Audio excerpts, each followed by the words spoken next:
My name's Eric Welander, welcome to my channel. Now, the HomePod Mini can be a great addition to your home or a gift for someone else's home. And I've been using my HomePod Minis for about a year now, and I wanted to make a follow-up video telling you what I really like about the HomePod Mini and what I don't like so much. And of course now, the new colors in the yellow, blue, and orange just hit the stores. I have them all here so we can check out the different colors and compare so you can make an informed decision about which color is going to be right for you, and also all of the features you may or may not benefit from with the HomePod Mini. So there'll be video chapters here in the player on YouTube and in the description links, so be sure to jump around to whatever's relevant for you. Now, of course, they're still selling the HomePod in space gray and white. Now, the space gray color is the least space gray thing Apple makes, I think. Apple's been selling for a while things that they call a space gray color, and those tend to be more of a gray hue. The HomePod Mini is much more of a black or darker shade of gray, and it's also gray along the top of the HomePod Mini. That's the only HomePod Mini that has a darker top to it. The rest are more of a white color. To me, it's not really my favorite color. It tends to be really widely available across a lot of different retail stores, but to me it just looks more like a generic piece of electronics that any company could have made. It doesn't have sort of that personality and playfulness that some of the other colors and products from Apple have. But it's there and it might match what you're going for in your setup. Now, the blue HomePod Mini tends to look a little bit more navy in some of the product shots that I've seen, and the box tends to be more navy colored, but the actual HomePod fabric is a lot closer to the back of the new 24-inch blue iMac. It looks really nice. It's a blue that's definitely not navy, but it does have a little bit of a darker hue to it. And my favorite color by far of the new ones is the yellow. It is just like this mustard yellow that kind of looks similar to the iMac yellow, and I'm really excited to try it out in my children's nursery room that has more of a yellow theme to it. I think it might look really good. And then of course there's the orange color, which is a little bit more of a reddish orange than, let's say, some of the Hermes oranges or the other orange watch bands that Apple's been selling for a while. But it does look very good. It's very pronounced. I don't know if it's exactly as closely matched with the orange iMac, but I do get the sense that it would look pretty good next to it. Again, I don't have the different color iMacs to compare those two, but I'm just going off of having seen the iMacs and seen the HomePods, how I think they would look together. My favorite color of the HomePod, though, still is the white HomePod. I think it just looks so nice, like white AirPods look nice, and of course, being white, it fits in a lot of different situations with a lot of different colors, so it's very flexible where you put it. Now, as I mentioned, the space gray HomePod has a darker top to it, but the other HomePods all have a white colored top. Now, each of the colors have color matched volume buttons printed on the top of the HomePod. Now, that does mean that the yellow HomePod Mini and the white HomePod Mini have volume buttons that are a little bit harder to see than on the blue or the orange. You also get a color matched braided USB-C cable that's built into the back of the HomePod, and it's about 6 feet long, and then that plugs into a 20-watt USB-C power adapter that comes in the box. Imagine that, an Apple product that ships with a power adapter in 2021. What an incredible value. I will say I'm kind of glad that Apple just gave these colors, other than space gray, pretty generic names, and they didn't go with like Mystic Sea Foam or something for the blue. And that just gets a little bit over the top sometimes. And I get that they're trying to show that different colors of, that maybe look the same in product shots are technically different colors, but it's just nice that you can just be like, I want the yellow one, and that's exactly what the colors are on the ordering sheet. What even is that? But you get what I'm saying. Now, as far as using HomePod Minis, the way I've used them the most over the past year is multi-room audio. So when you set up a HomePod Mini, it can be an AirPlay 2 speaker wherever it is. So then you can ask Siri on the HomePod Mini to play music, and it'll do just that. And you can also ask it to play across different rooms in your home. So if you group your rooms together in Apple HomeKit, then you can ask the HomePod Mini to play music, let's say downstairs, and it'll play it across any of the different AirPlay 2 speakers that you have in that area. Now, I do think the speaker sounds pretty good for the price of the HomePod Mini as well as the size. It doesn't have a lot of bass and it can't get super duper loud, but it gets very impressive results for, again, its size and price. And that's also where it has some acoustical smarts built into it, and it kind of figures out how to EQ things based on where it's placed. So if you're able to put it in a higher up location, maybe even wall mount the HomePod Mini, I think you might get a little bit better sound. At least when you're setting it up, experiment with a few different places and see what sounds the best to you after listening for a little bit, and then just, you know, figure out from there what works in your space. But that's also one of the downsides, I'd say, of the HomePod Mini. Apple discontinued their larger HomePod that they initially made, so there's no larger AirPlay 2 speaker from Apple.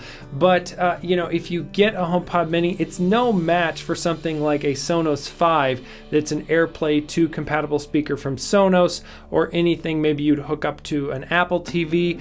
You know, there are a variety of other ways to do AirPlay, and one of the downsides, I'd say as well, is that if you ask Siri to play music in a particular room that happens to have, like my basement room in HomeKit has a HomePod Mini, an Apple TV, and an AirPlay 2 compatible set of Sonos speakers. And when I ask things to play in the basement, it tends to just preference playing it on the HomePod Mini, which of course is the worst speaker in the room. So that's one of the downsides, is that you might want to put a HomePod Mini in a room, but it might be challenging to get good results of also having, let's say, a Sonos speaker in that same room and then easily commanding both through AirPlay 2 to play music together. And there are some potential ways around this that I'll talk about in a future video, but for some of the basic commands you might get started with, it's not going to work exactly how you might think. So another key part of a HomePod Mini is being the hub of your HomeKit network. So when you add any HomePod Mini to your home, then it becomes what's called a HomeKit hub. And this means it can send out commands to any of the smart home devices, like let's say light bulbs or light switches, or receive commands or data from sensors or cameras, and just kind of direct all of that traffic around your home network. And of course, as you potentially add more HomePod Minis, it just strengthens that and gives your home more options of hubs that it can go to for any given task. Now, one of the key parts of that is a newer wireless standard called Thread. And so that means if you buy Thread compatible smart home accessories, like let's say light bulbs or smart plugs or sensors, those can then connect to the HomePod Mini via Thread, and then the HomePod Mini will be what's called a Thread border router, which means it'll then connect those Thread devices to the rest of your home, and in turn also the internet, if that makes sense for those devices. On top of that, the HomePod Mini can also be a place where video is analyzed for HomeKit Secure Video. So if you get a HomeKit Secure Video camera and you're looking for it to detect and alert you if it sees animals or humans, it will use the HomePod Mini or other HomeKit hubs in your home to analyze the footage from those cameras and then know whether to alert you about something like a vehicle or an animal or a person. But one of the downsides, especially if you're using it for something like that, is that the HomePod Mini only ships with Wi-Fi 802.11n. You would think that a product that first shipped in 2020 would ship with 802.11ac like a lot of other Apple products, which is Wi-Fi 6 and the newest standards of Wi-Fi. So it doesn't include all of that, which does decrease slightly the range that it will have on Wi-Fi for being connected to an access point, as long as the access point was supporting some of the newer frequencies for Wi-Fi. So especially as you might, might be sending video feeds to the HomePod Mini to be analyzed or things like that, that's really where the Wi-Fi speed and connection quality would come into play. I don't have a super large home, so I haven't really tested the limits of the Wi-Fi connection with one of these HomePod Minis, but it is a downside just to see that Apple didn't include the latest generation of Wi-Fi with this device. Now, speaking of other forward-looking connectivity tech, Apple did put an ultra-wideband chip into the HomePod Mini, and the ultra-wideband chip is what's used in some of the Find My network stuff and the iPhone, so the iPhones can know, if you're airdropping to someone, like if the phones are actually pointing at each other.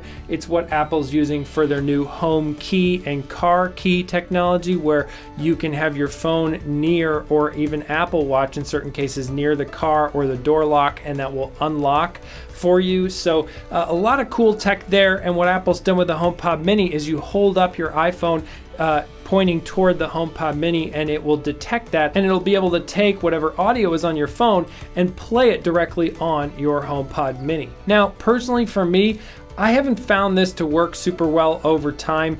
I find it does more false triggers of, like, I happen to be holding my phone and go by a HomePod Mini and then all of a sudden the thing pops up, rather than actually when I'm trying to transfer audio like that, it never seems to get the hang of, hello, I'm trying to get this audio to transfer over to the HomePod.